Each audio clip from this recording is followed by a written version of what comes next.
नमस्कार दोस्तों, स्वागत है यूट्यूब चैनल गोकुल स्टडी में। और कैसे हैं आप सब? एकदम अच्छे होंगे, एकदम बढ़िया होंगे और पढ़ाई आपकी बढ़िया चल रही होगी।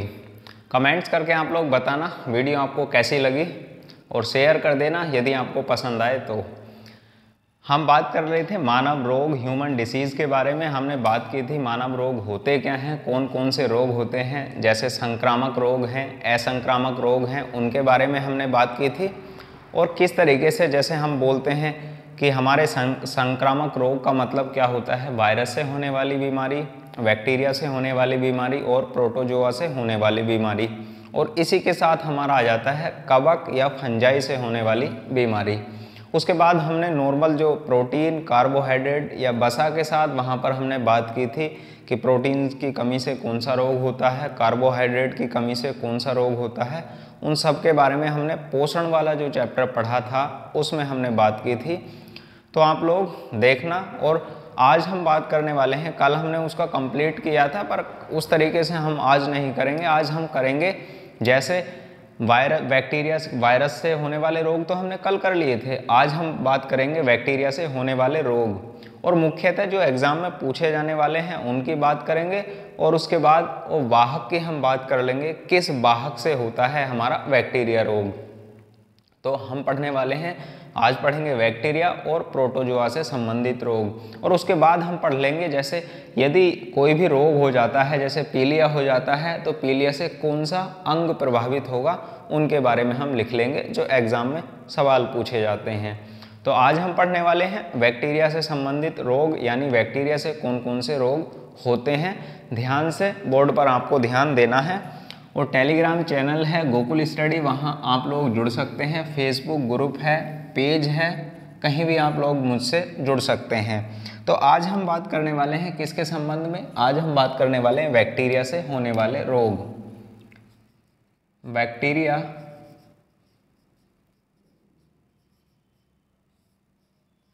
से होने वाले रोग।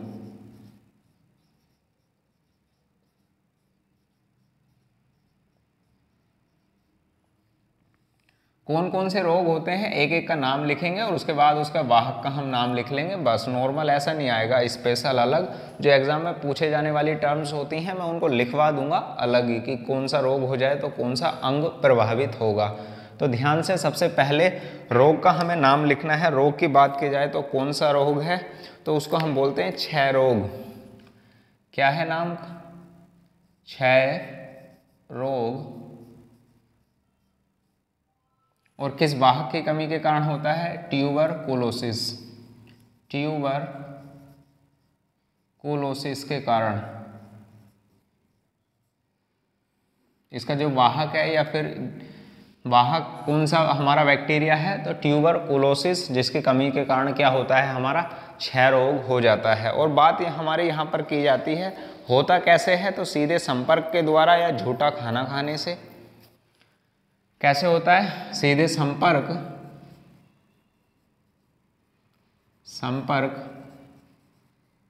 या फिर झूठा खाना खाने से।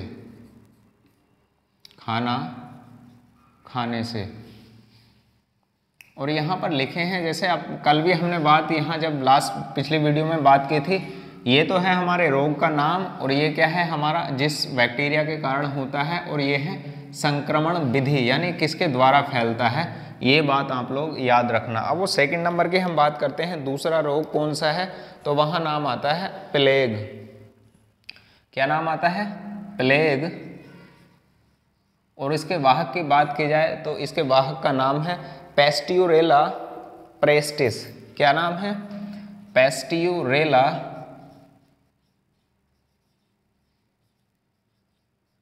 प्रेस्टिस इसके वाहक का नाम है, जिससे हमारा कौन सा रोग होता है? प्लेग रोग होता है। और संक्रमण विधि की बात की जाए तो संक्रमण विधि में आता है हमारा यह किससे किस में फैलता है, तो ये भी आप लोग याद रखना। यह है रोग चूहों से मानव में फैलता है। मानव में फैलता है। ये आप लोग याद रखना। नेक्स्ट हम बात करें, थर्ड नंबर आता है हमारे पास टिटनेस। क्या नाम आता है तीसरा? टिटनेस। Third number tetanus. और इसके वाहक की हम बात करें तो इसके वाहक का नाम होता है क्लोस्ट्रीडियम टिटेनी। क्या नाम है? Clostridium tetani. ये क्या है हमारा? इससे टिटनेस का वाहक है, जिसके कारण क्लोस्ट्रीडियम टिटेनी के कारण क्या हो जाता है हमारा? टिटनेस हो जाता है। और ये क्या है हमारा? इसका होता कैसे है? जब हमारा टिटनेस कोई भी भाग कट जाता है तो वहाँ से ये बैक्टीरिया कहाँ प्रवेश कर जाते हैं? हमारे स्किन में यानी त्वचा में। तो कटे भाग में, कटे, यहाँ पर लिखना है शरीर के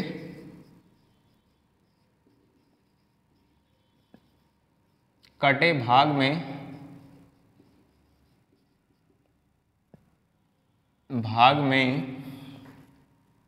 मिट्टी से बैक्टीरिया प्रवेश कर जाते हैं या जीवाणु प्रवेश कर जाते हैं। इसको बोलते हैं हिंदी में जीवाणु प्रवेश कर जाते हैं।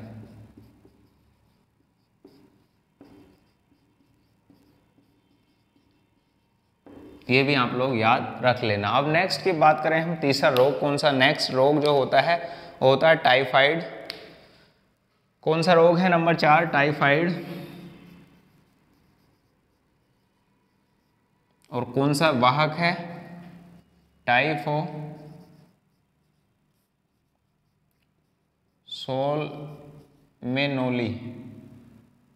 सोल्मोनेली बैक्टीरिया के कारण होता है हमारा टाइफाइड। टाइफो सोल्मोनेली,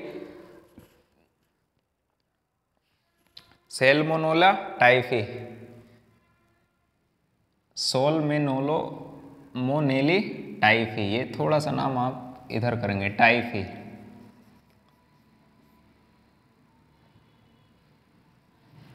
उसके बाद हमारी बात आती है यहाँ पर किसके कारण, यानी संक्रमण का बात की जाए तो वहाँ पर कैसे होता है, तो ये बात याद रख लेना आप। फ्लीज यानी एनाफ्लीज, मच्छर। उसके बाद दूषित जल, दूषित भोजन,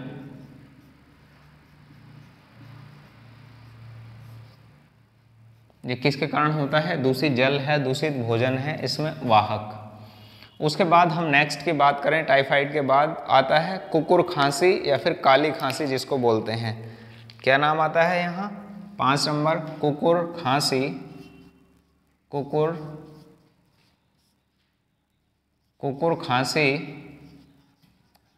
और यहाँ बात आती है इसका वाहक कौन है? बैक्टीरिया की बात की जाए तो इसके नाम याद रख लेना। न्यूमोफिलियस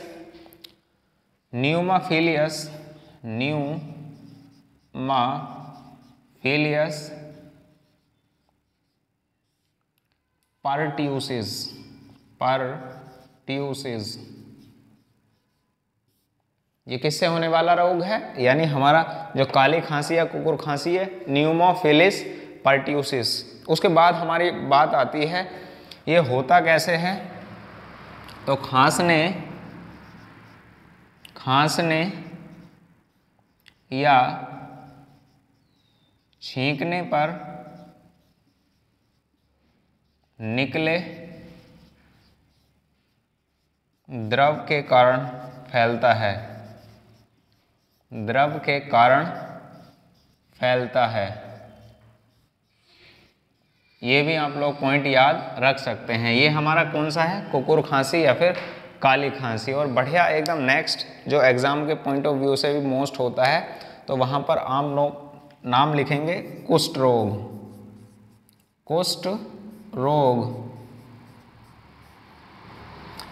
और यहाँ पर बात आई इसका वाहक कौन है? तो माइक्रोबैक्टीरिया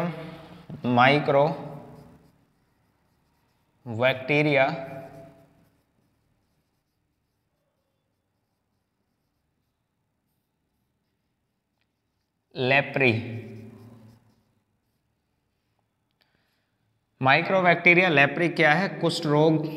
और उसके बाद हमारी बात आती है किसके, ये होता कब है कुष्ठ रोग? तो ये होता है लंबे समय तक रोगी के साथ रहने से, रोगी के साथ रहने से ये हमारा हो जाता है। तो यहाँ पर आपको किस तरीके से लिखना है, ये तो है हमारा संक्रमण विधि, यानी होता किस प्रकार है, संक्रमण विधि। और उसके बाद ये हमारा कौन है, ये वाहक है।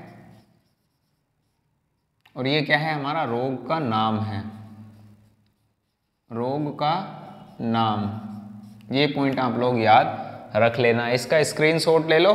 और एक दो की और मैं बात करूं तो यहाँ पर आप लोग याद रख सकते हैं, जैसे हमने बात कर ली हैजा किसके कारण होता है, तो हैजा भी इसी के कारण होता है, नाम लिख लेना वहाँ पर हैजा रोग हो जाता है। और निमोनिया हमने लिखा नहीं, तो दो रोग लिखेंगे यहाँ पर, एक तो हमारा हैजा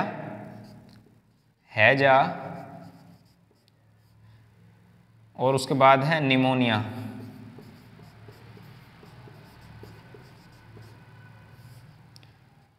ये किससे, ये श्वसन संबंधित संक्रमण विधि है, श्वास से, इसके लिए है निमोनिया के लिए, श्वास से होने वाला रोग। श्वास का मतलब यहाँ आसान सी भाषा में आप समझ सकते हैं, श्वास से होने वाले रोग के संबंध में आप कह सकते हैं, जैसे खांसते या छींकते समय या श्वास लेते समय बार बार, तो सीधे संपर्क में आने से ही क्या हो जाता है हमारा निमोनिया। जब बच्चों में अपने को देखने को मिलता है, ठंड के कारण, नॉर्मल ठंड जब हो जाती है तो वहाँ पर श्वसन प्रक्रिया क्या हो जाती है, वहाँ इफेक्टेड हो जाती है निमोनिया के कारण। हैजा किसके कारण होता है, दूषित जल के कारण या दूषित भोजन ग्रहण करने के कारण हमारा हैजा हो जाता है।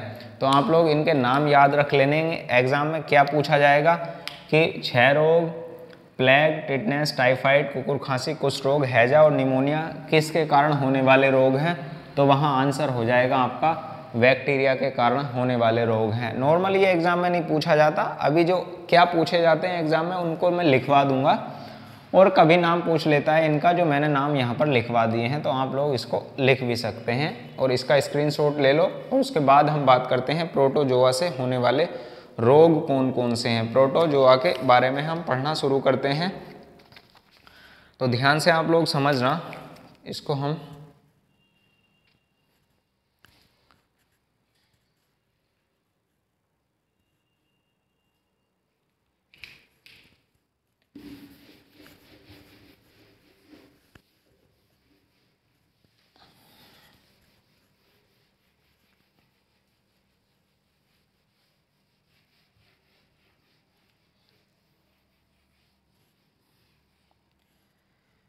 तो ध्यान से उनके क्या नाम लिखना है प्रोटोजोआ से।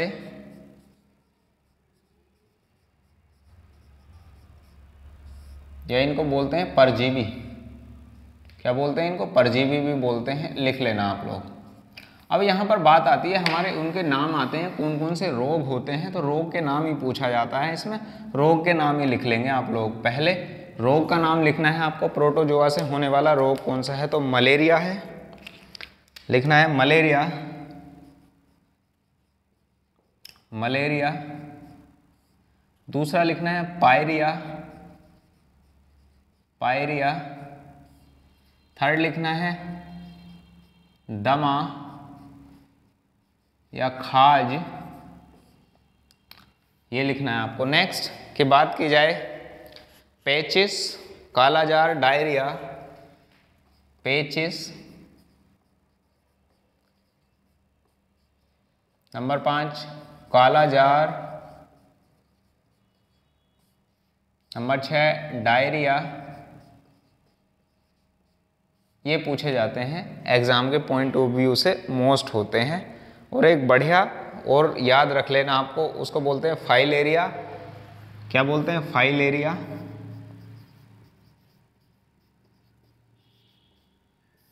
और नेक्स्ट एक और लिख लेंगे आप लोग यहाँ पर, उसको बोलते हैं स्लीपिंग सिकनेस या फिर निद्रा रोग। निद्रा रोग किससे होने वाले हैं, ये सब प्रोटोजोआ से होने वाले रोग हैं। इनको आप नॉर्मल याद रख लेना, एग्जाम के पॉइंट ऑफ व्यू से ये मोस्ट होते हैं। अब हम बात कर लेते हैं किनके संबंध में, अब हम बात कर लेते हैं जैसे कोई रोग हो जाता है तो कौन सा अंग प्रभावित होगा। यानी यहाँ एक और लिखेंगे हम रोग का नाम और दूसरी ओर लिखेंगे हम प्रभावित अंग, यानी कौन से हमारे अंग प्रभावित होते हैं और कोई सा रोग हो जाता है। जैसे हमारी बात करें हम पहले रोग के बारे में, हमारे पास रोग हमारे को हो जाता है पीलिया।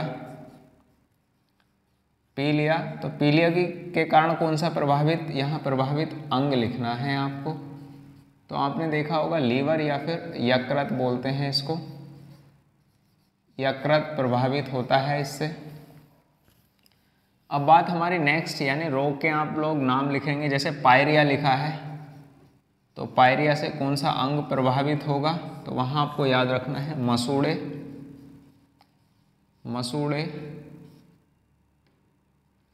मसूड़ों से खून आना शुरू हो, मसूड़े प्रभावित होते हैं, पायरिया हो जाता है। तो उसके बाद हमारी बात आ जाती है किसके संबंध में, और हमारे रोग के नाम यहाँ पर लिखे हैं जो एग्जाम में पूछे जाने वाले।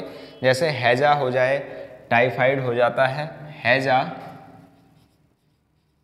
हैजा या फिर टाइफाइड।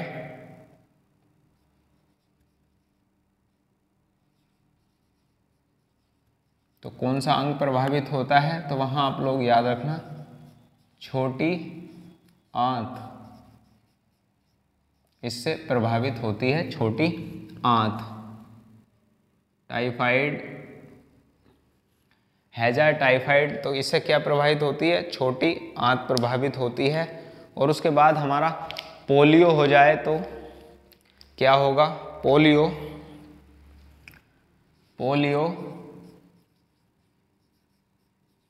या फिर रेबीज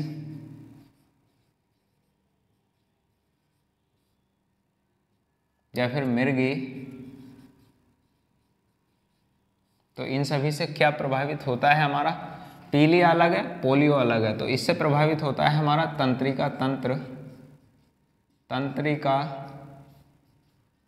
तंत्र, इससे प्रभावित हमारा होता है पोलियो, रेबीज और मिर्गी।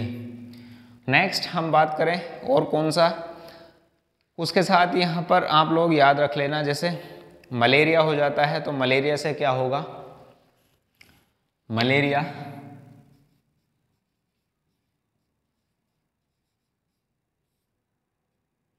की हम बात करें तो मलेरिया से क्या प्रभावित होता है, तो मलेरिया से प्रभावित होता है अस्थि मज्जा।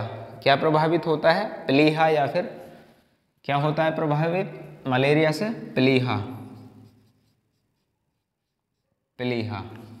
अब हम बात करें जैसे कोढ़ हो जाए, कोढ़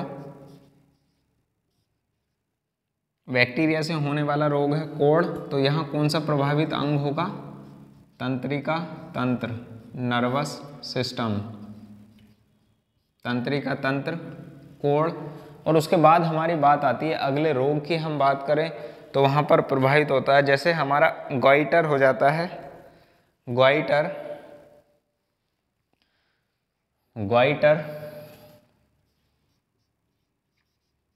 गॉइटर किसके कमी के कारण होता है, तो वहाँ पर आप लोग याद रख लेना, यानी कौन सा अंग प्रभावित होता है, तो उसका नाम है थायराइड ग्रंथि। थायराइड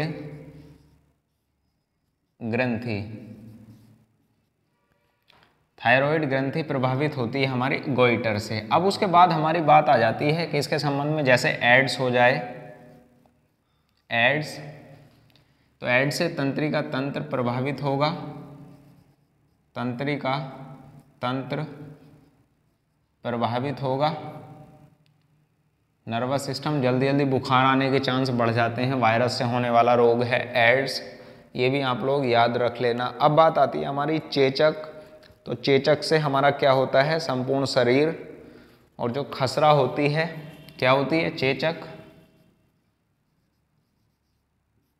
संपूर्ण शरीर, ये इसके लिए हैं और ये इसके लिए हैं। और ये नेक्स्ट संपूर्ण शरीर, और उसके बाद आती है खसरा, तो भी हमारा क्या होता है? संपूर्ण शरीर प्रभावित होता है। किसके कारण? हमारी खसरा हो जाती है तब उस समय। पीलिया है लीवर, पायरिया, मसूड़े, हैजा, टाइफाइड, छोटी आंत, पोलियो, रेबीज, मिर्गी, तंत्रिका तंत्र, मलेरिया, प्लीहा, कोड़, तंत्रिका तंत्र, गोइटर, थायराइड ग्रंथि, एड्स हो जाता है तो वहाँ पर तंत्रिका तंत्र प्रभावित होती है। चेचक हो जाता है संपूर्ण शरीर और खसरा हो जाती है तो भी हमारा संपूर्ण शरीर क्या हो जाता है? इफेक्टेड हो जाता है। ये एग्जाम में पूछे जाने वाले पॉइंट हैं। और उसके बाद हम एक दो भी और बात करें तो काला जार है। काला जार के संबंध में आप लोग रख सकते हैं याद, अस्थि मज्जा प्रभावित होती है उससे। काला जार यहाँ लिख लेना, काला जार ये लिखना इस तरीके से। काला जार और प्रभावित अंग कौन सा है? अस्थि मज्जा। अस्थि मज्जा प्रभावित अंग है इससे। और नेक्स्ट यदि बात की जाए हमारी काला जार से नेक्स्ट उसके और हम बात करें जैसे ट्रेकेमा हो जाता है या मायोपिया। ट्रेकोमा रोग का नाम लिख लेंगे यहाँ पर, ट्रेकोमा, कोमा या फिर मायोपिया। इससे कौन सा अंग प्रभावित होता है? तो वहाँ आंसर होगा आँख। क्या प्रभावित होती हैं? हमारी आंखें प्रभावित हो जाती हैं। ये हैं जो एग्ज़ाम में पूछे जाते हैं, इनका आप लोग स्क्रीनशॉट ले सकते हैं। और उसके बाद हम किसके संबंध में बात कर सकते हैं? तो जैसे काली खांसी हो जाती है तो फेफड़े, निमोनिया हो जाता है तो भी फेफड़े। क्या हो जाता है? काली खांसी तो क्या प्रभावित होता है? वहाँ पर एक दो और लिख लेना। काली खांसी हो जाती है तो फेफड़े प्रभावित होते हैं। और निमोनिया हो जाता है, निमोनिया हो जाता है तो वहाँ पर तो भी क्या इफेक्टेड होता है? तो वहाँ भी आंसर आपका होगा फेफड़े ही, यानी लंग्स इफेक्टेड होते हैं। श्वास से संबंधित बीमारी है निमोनिया, उसके बारे में हमने बात वहाँ अभी पीछे की थी। तो आप लोग वीडियो आपको कैसा लगा कमेंट्स में आप लिखना, और उसके बाद मुझे बताना कि हमने नॉर्मल कंप्लीट किया है इसको और वनस्पति वाला भी हम कंप्लीट करें या जंतु कोशिका के जंतुओं के बारे में ही हम पढ़ें। वनस्पति के जैसे एक जीव का निर्माण किस प्रकार होता है वनस्पति के, उसकी हम बात कर लेंगे।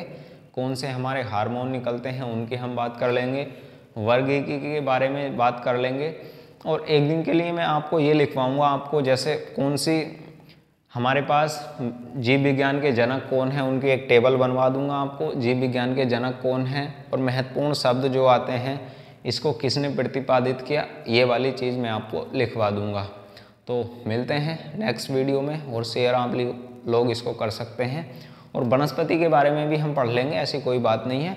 इसके बाद हम क्या पढ़ेंगे? इसके बाद हम पढ़ेंगे जैसे वर्गीकी के जनक कौन हैं, कैरोलस, लिनियस, उसके बारे में उनके नाम लिख लेंगे। जंतु विज्ञान के जनक कौन हैं उनके बारे में हम बात कर लेंगे। वनस्पति विज्ञान के जनक कौन हैं उनके बारे में हम बात कर लेंगे। सबको एकदम कंप्लीट सिस्टमेटिक वे से हम पढ़ते हुए चलेंगे। तो आप लोग इसको शेयर कर देना। मिलते हैं नेक्स्ट वीडियो में। Thank you, bye bye, take care.